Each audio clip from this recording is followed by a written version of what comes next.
Coaches across the country used the Coachpad this past season to be more efficient with their scout card prep on the weekends as well as when out on the practice field working with their scout teams. Whether you're a coach using a computer program to create cards or drawing them by hand, the Coachpad is for you. Never printing paper or stuffing a binder, clearly seeing scout cards outdoors in the bright sun, and using the coach pad on game days, syncing diagrams from the press box to the sideline were some of the features coaches enjoyed this season. This offseason, get your coach pad at thecoachpad.com to get your program ready for next season. Thecoachpad.com. Welcome back to another episode of the Gap Down Backer podcast. Today I have a friend of the channel, returning guest. I think this third appearance. I think head coach at Friends University, Coach Terry Harrison. Coach, how you doing? Doing great, man. Thanks for having me again.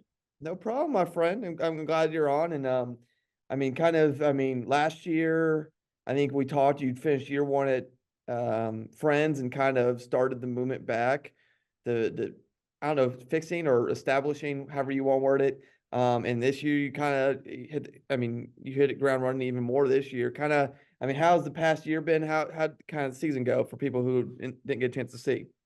Yeah, it was great. We were in year two here at Friends. We're year one, 4-7, and then this year we end up 9-2. Man, lost two heartbreakers. That we really, we just turned the ball over and didn't play great complimentary football. So both of those by around a touchdown or two or something like that. It was a really tight game. So, knocking on the door of undefeated in year two and nationally ranked, and probably the first team out of the playoffs, from my understanding. So, man, I had a great year, and so it can happen. Like the end of the year, we were so excited and thought we had a shot at an at-large bid. So it almost, we had to remind ourselves it was a fantastic year and certainly something to be proud of. And really, man, we're bringing everybody back, so we're pretty excited about moving forward what that might look like for us.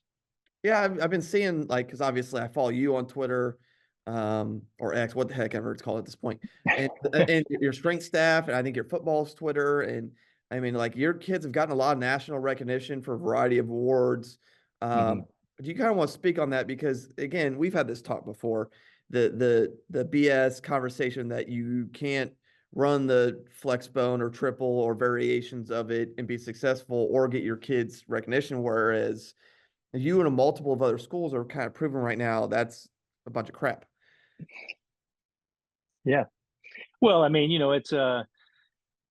it's one of those deals. I see guys get worked up on Twitter or X, whatever, like you said, whatever that is now. I'll probably always say Twitter just because, but I see guys getting worked, and then you get into these heated debates, and then some random guy says something, and how that it turns into like I don't know, a debate's the best way to put it in this big deal. And I don't get caught up in all that. It's most of the time it's just people that people get passionate about whatever it is they love, and people. It's the world we live in, right? Golly, man, it's everything. It's not just football, but certainly, what happens is when there's very few teams that run an offense, it can feel like you can feel like you're fighting an uphill battle sometimes as far as recognition or even just acknowledging that, hey, man, this is a great brand of football, and there you go. But no, we've had a ton of success, and we in recruiting we say this, any podcast, like we're never going to apologize for winning.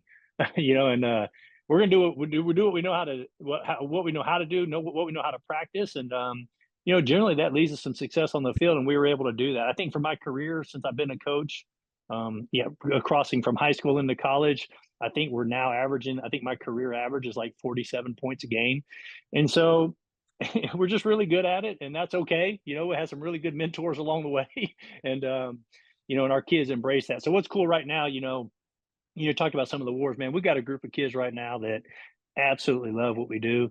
President of a university and athletic director here at Fringe University that truly, not just offensively but defensively, but we're talking Flexbone right now, that identify with what we do. And I've been very lucky everywhere I've been so far. The head coach at Heights High School here in Wichita, head coach at Bethel College for a while, and then the head coach here now at Fringe University. Everywhere I've been, they've embraced Flexbone as this identifier, and this is who we are.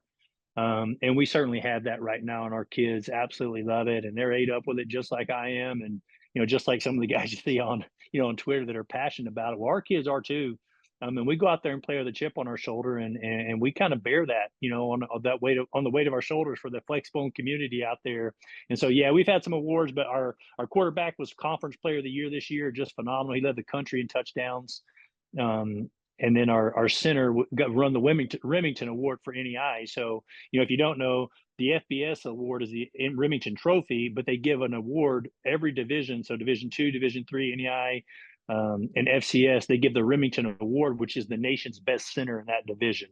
And so Keegan Martin was a kid that won that, and it's kind of been a goal. I recruited him and coached him at Bethel, and he was a 3-time All-American there, and then he grad transferred over to Friends so he could play this year. And he's, I think, only the third player in NEI history to be a 4-time All-American. And then he won the Remington. And so it's been super cool. This is January 6th today. Next weekend, a week from today, we're going to go up to Nebraska and do the ceremony. So, we'll have a bunch of pictures online and we'll be celebrating that. But certainly, proud of him. And it was a great year, like you said, for our team and then individually for some awards. That's awesome. That is generally awesome that he get to do all that next week. And I mean, can I continue with that? Like, as much as sometimes there's negativity with people that don't like or understand the offense, there seems to be, and we talked a little bit about this before we came on screen, that there seems to be almost like a resurgence across the board. I think your success, Harding's success, Air Force's success this year may have kind of done that because, I mean, obviously, like, so I put a tweet out there, I don't know, a week or two ago asking who runs at your level, at the college level, and there's like 12 of you. But like, and I always pronounce it wrong, Minot State switched to it. I think it's Minot, yeah. Minot switched halfway through the year. Supposedly Carson Newman's going back to it because they hired Ashley Ingram. Supposedly Army's heading back to it. Why do you think maybe there's a slight shift back to it? I'm not saying like the entire college football landscape's going to go triple, but there are some schools that either historically have run it or historically have struggled that are starting to head to it. Why do you think they're heading in that direction? Is it because of the success you, Harding, Air Force are having, or maybe what? Just in general, why do you think that's a trajectory? Yeah, that's a crazy question. I think there's probably each school has its own unique circumstance on why they may do it. My guess is likely maybe there's a coach that thought, hey, I'm going to run spread and do this or that, and then they realize maybe they're not very good. Maybe they don't know enough about it and don't have enough experience in whatever other type of scheme, and so they go back to what they know because they want to have some success and maybe win and that sort of deal. That's maybe my guess for some of it, is just that maybe that's what their knowledge base is, and now they're in a situation where they feel like they need to have some success, so they're going to do what they know. That would be my best guess. And then maybe, and like you mentioned, maybe some guys are seeing some of the people out there, like, Harding certainly winning a national championship this year and what Kenny and Kevin have done for so long. And then, Air Force, like you mentioned, they won the Mountain West multiple times. They do a great job. And then, like I said, maybe in a smaller part, seeing what we've done, I think we led the country at every level for the most yards per game rushing, including Harding. I think we were at 419 and they were around 410. And so, regardless, it's not about measuring against each other, but our name has been out there a little bit too over the last couple of years on being able to be successful. So, I don't know, maybe it's that, and and hopefully it's just, people should embrace it because you're doing the best you can to give your kids a chance to win, and that's ultimately what it's about. And we've been able to do that at a high level, and I know certainly our administration embraces that wholeheartedly. It's about the program, not necessarily one individual having 2 more catches in a season or something. Okay, no, that makes sense. Now, one thing I want to ask you about before we get to some other stuff is, obviously, I mean, there's 2 clinics that stand out when you talk Flexbone. There's obviously the Harding Clinic, and I think they're in February this year. You're in, and then there's the National Flexbone, which I think you guys host, and that is in April. Correct me if I'm wrong. Yep. April 18th and 19th. That's right. So kind of like for people who might be interested, I mean, kind of what does your National Flexbone Clinic kind of look like for anybody looking maybe to possibly attend that in April? Yeah, well, it's kind of changed over the years. So just so you know, the National Option Clinic used to be held in Dallas for years, and I used to go when I was a high school football coach by a guy named Larry Thiessen. He did it for years at Prince of Peace Academy and golly, wherever he ended up. So anyway, he was there doing that. And then when he got out of coaching, Jeremy Reed took it over and he held it in Yukon, Oklahoma at his school. I mean, Kenny used to come down and speak at that all the time. And different years there'd be different speakers. So the format kind of changed year to year, but it was basically just option themed clinic. And then when Jeremy joined us at Bethel College at the time, Jeremy Reed, we held it at Bethel College for a year, and we had Mike Seawalk come in from the old Georgia Tech O-line coach, and Kenny was there, and it was phenomenal. Our last year at Bethel, and then when we came over to Friends, we took it. We kept the National Option Clinic to where now Jeremy's back, coaching high school ball, and he's doing some different things, so he's not not as much option football. And so I just asked him if it was okay if we just keep it going. So it's our third year in a row to host it, but it's oh man, it's been going on for over 15 years, and so I'm just trying to keep the name alive. Because again, I attended it and spoke at it multiple times, and then now we're the host of it. And so that's what it is. And the format's changed multiple times. We have guest speakers sometimes, and then we have only our staff speaking sometimes. It just kind of, depends on kind of who's available, who wants to share, and what the attendance is like. Yeah. I was just curious because I know, like I said, I've had some people ask about it, at least in our and just like, well, they should come. Here's the deal, and this is, I know it sounds very selfish, but we do a great job. If you've been to Harding, we do it very similar now. The cool part is you get to watch our kids practice, so you're on the field. So we're in the classroom presenting clinic information, with highlight, all the stuff like a normal clinic might be. But then you also get to see it in practice on the field, and watch our players practice and see what it looks like. And then obviously we come back in the evenings and review practice and hang out, and it's an all day affair. It is you better love it, because it's going to be more information. I mean, you're going to leave with something, you know what I mean? And so that's kind of what it is. And honestly, the reason we use that format, it's a lot like Harding does it, if not varies the same. That because it was life changing for me, because you can hear me talk about a drill and you can see cut ups, but until you see it live, when you see it live and in person, it's the first time I ever watched Kenny and Kevin work in person. It just, man, a light bulb clicked, and it really helped me with some thinking about how to practice, as opposed to necessarily, what play scheme, And so I would tell you, most people come back. We have very few guys that come for 1 year and don't come back. It's always the same guys. And so I hope that speaks to the value. It would be very fun. We have a very close knit community. As far as, a Flexbone brotherhood of guys that attend these things. When I go to Harding every year. By the way, I'll be at Harding. I love Harding. You should definitely go see it if you haven't. But I mean, it's fun because you go up and you see a bunch of dudes. There's guys hugging and high fiving because every year it's like a destination, and that's no different than our clinic. And so it'd be very cool to have guys come and make friends. And golly, those guys that come to our clinic, I think during the season I talked to them once, twice. There's a couple that is maybe 5 times a week that we're talking throughout the year.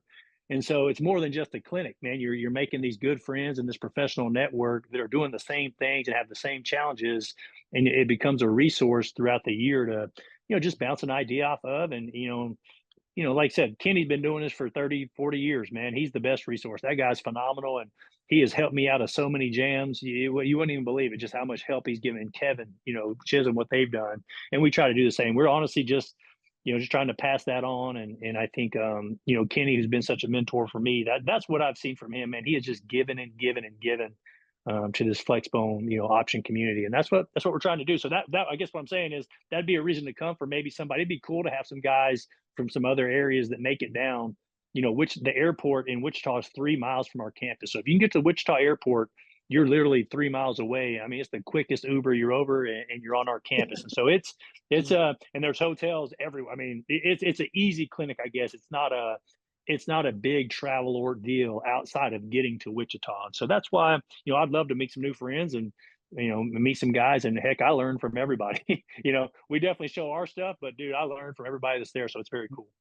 No, perfect, coach. Like I said, I just like to get a little plug there for that because, like I said, I hear both are great because, like, obviously we talk to a lot of the same people. Like I've had a lot of option guys on here, and I know you talked to Kurt Webster a lot, and Kurt's been on my channel a couple times, and obviously just with everybody, just it's again the community is not gigantic, but it's close. Like I mean, everybody I talked to, I've obviously I helped Kevin get on our the Harding guys will occasionally speak at our state clinic, and I had them on our Yeah. virtual one. And so like anytime we can do stuff to help each other, it's always a fantastic time. Now you mentioned something last year that I've thought about and I've had more conversations about. Because last year we talked about there was some scheme talk in our conversation, and I believe I asked you about midline or mid double, and you pretty much said you don't run much mid double anymore, but you run a lot more mid triple. And since then, every option coach I've talked to has talked about mid triple and how much they love mid triple. And I've watched probably more clips of it than I ever thought I would. Why do you think that has overtaken mid double, and why it just becomes such a popular play? Because I know you run it quite a bit. I know Harding ran the crap out of it this year on their way to their national title. I know several Texas high schools that, I mean, it's like almost a day one install at this point over inside and outside veer just because of how much mileage they get out of it. Why do you think that's become so prevalent in your world? There's a lot of reasons, I think probably I think it's easy, by the way. I think it's an easy play to run, number one. It's a counter, number two. So it's not a full flow play, which is really good. So it's a little bit tricky on the defense. Get your guys ball in space, and you're able to, manipulate, depending on how the defense is playing, most of the times you can almost guarantee it's going to, not guarantee, but you can assume it probably going to be pitched. So it's a way to get your slots the ball. And it's easy on the quarterback. He's stepping away from that read key a little bit. So the midline footwork as opposed to veer footwork is very, I don't know. So I think it's a little easier on the quarterback, and they can see that picture a little better. So honestly, I think it's that is probably why. Mid double, we actually did run it a little more this year, not much. It was just some unique games. The hardest part of mid double, and I coach the line, is that tackle. We just play really big physical D ends, and so for us, it's going to be that matchup. Can our tackle, maintain leverage on the defensive end to keep him out of B gap? And even sometimes the problem with mid double for a couple years for us was we had really good tackles. It didn't fit their strengths, as far as they were just really way better on the perimeter or maybe on a linebacker than trying to manhandle a defensive end. And so, there's a lot of factors on why, like, it may not work for you, but it could work for me, or it might work for me and not you, or whatever that is. Because there's some personnel implications there, I think, on what your tackles can do. And then obviously, your quarterback's ability on, if you want him to have the ball on mid double inside a B gap. I mean, it's a big boy run in there. And so we're fortunate right now, our quarterback was player of the year in the conference. Like, we ran some more mid double this year because he's really good at that. You know what I mean? And so anytime he carried the ball, that play's going to work pretty much, And so that's kind of been all the things. But as far as mid triple, yeah, like you mentioned, we see it a lot. Air Force is great at it. Harding's great at it. We work really hard to be good at it too. And it's just a great play. And I think because of all the things we just mentioned, easier on the quarterback's footwork, ball's in space, you're getting the ball to some slots who can run most likely. So it's a space play, and it's a counter. So. Yeah. Okay. Yeah. I think it, like I said, I've watched a lot of film of it. It is, especially if with how much motion y'all run, like it gets really devastating really quickly and messes with some just generic, some basic option rules for the defense. I'll phrase it that way. Now, obviously, some defenses are able to do a little bit more depending on their personnel and who's there. My like, you're obviously an offensive line guy. We've had that talk before, and that's your passion. That's probably where you spend most of your time. And obviously you're extremely proud of your Remington winning center. I would be too. I mean, that's a great accomplishment to have. But like when you're building an option O-line, because I've always wondered this, and I've never, like, you read books, that's one thing. But like when you're putting together offensive line, how do you determine where you put who? Like, is there a certain position like right tackle or center or guard or certain guard based off things to that's where you want a kid? How do you invest the importance of what position? And that could include tight end too. Because I know every option team's a little different on how much tight end they run. But like how do you rank the importance and kind of what do you look for out of each position? Yeah, that's a really good question. I think it changes too. The funny part, high school versus we recruit, so like we get the idea, we can kind of go find these guys. And so that's what, a lot of times, any clinic I listen to, some college guys, or when I was a high school guy, I was like, well, yeah, I wish I could go get that perfect guy. I just can't do that. We have who we have, and so I do think, and before I talk about our guys, I think that the programs that we see at the high school level who really year in, year out do really, really well, or whatever, that's what sometimes adjusting isn't running a new offense. Sometimes adjusting is pairing your scheme to your players. You know what I mean? And so, hey, I love mid triple, but we don't have the kids for it this year. And being able to embrace that, I think that's a mark of a really good coach. So anyway, just wanted to throw that out. But for us, I think centers and tackles are kind of the same. I think they could be the leaner guy, more athletic guy, maybe a little, like I said, leaner is a better way to put it. Whereas our guards are going to be our guys that have to move the line of scrimmage. So maybe our guards are going to look a little more like our traditional, O-lineman, and we're always trying to stretch that, like everybody, right? We want to get the biggest person you can get who can do the things you want them to do, right? And so, you don't want to sacrifice that, right? And so we don't get real harped up on size, weight limits or weight requirements for our kids. We just don't do that. We want to be mobile, number one, and the ability to bend.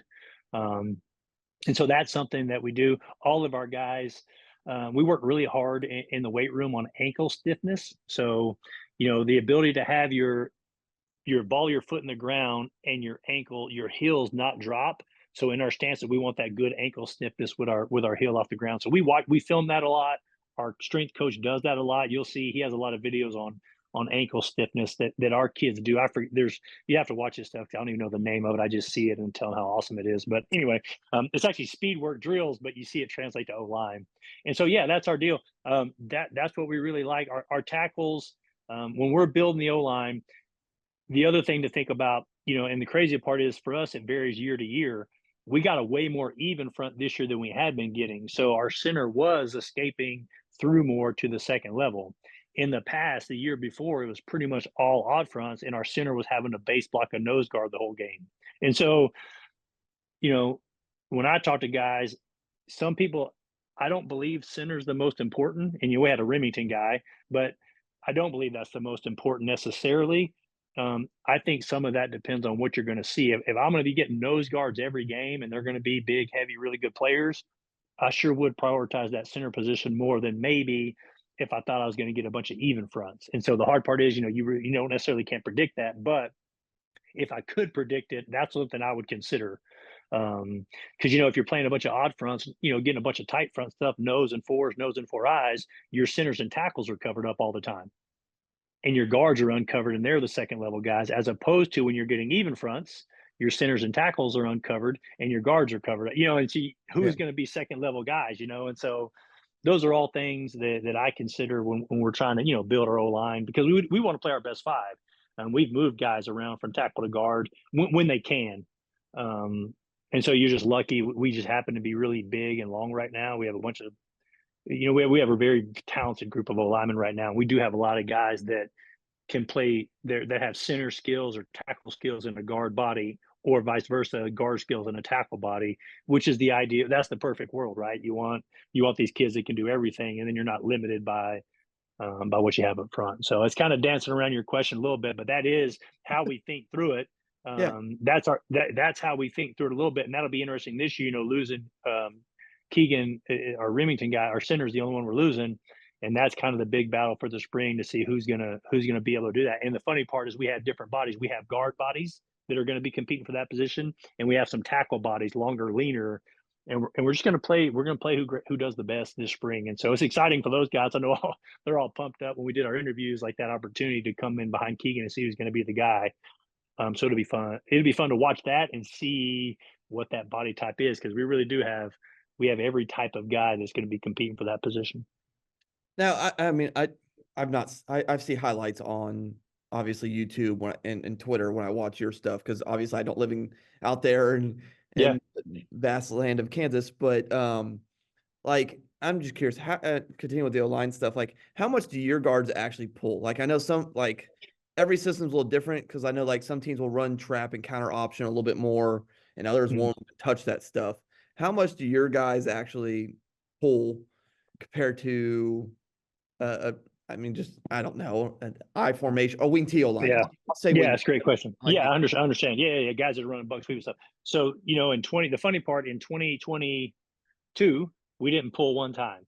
But this, other than trap, this year we ran a bunch of counter option. So we've been running counter option, which not many guys are doing anymore, pulling that guard and then we ran a bunch of counter tray this year. And so we went pretty hard on counters this year, just for different reasons. And man, we pulled a bunch. And so we have, our guards could move a little bit, and we were able to take advantage of that this year. So how much, I couldn't give you a percentage, but they were pulling every game, 3 to 10 times a game, depending on how much we were running. How much that particular week we were running counter trade or counter option. Okay. Now you mentioned you saw a lot even fronts in there. Why do you? And we've had this talk before. Your league loves getting together and discussing ways to defend your offense. It seems not to work, but that's a whole nother conversation. The shift to four fronts, because obviously college and professional football in general has shifted, and really high school football has shifted a lot more to the odd fronts. I think high school is because not everybody has 6 deep at D line, like not especially for school football. Obviously, at college and the NFL level allows you to do a little bit more things with coverages and blitzes and structured stuff. So why do you think you saw a little bit more forefront defenses kind of instead of the usual odd fronts? Again, straight guess. I really have no idea. My guess is some of the games we've lost have been to 4-3 teams. The funny part is it's not the 4. You know how it is, which is fine. We play some really good teams. There's some really good coaches in our conference, and so without a doubt, and in no way am I discrediting the teams we play, because we have a phenomenal group of coaches in our conference. But we have lost over the last, not counting our first year at a school. So at Bethel, we were 3-8 our first year. At Friends, we were 4-7. So if you take those years out, we haven't lost that often.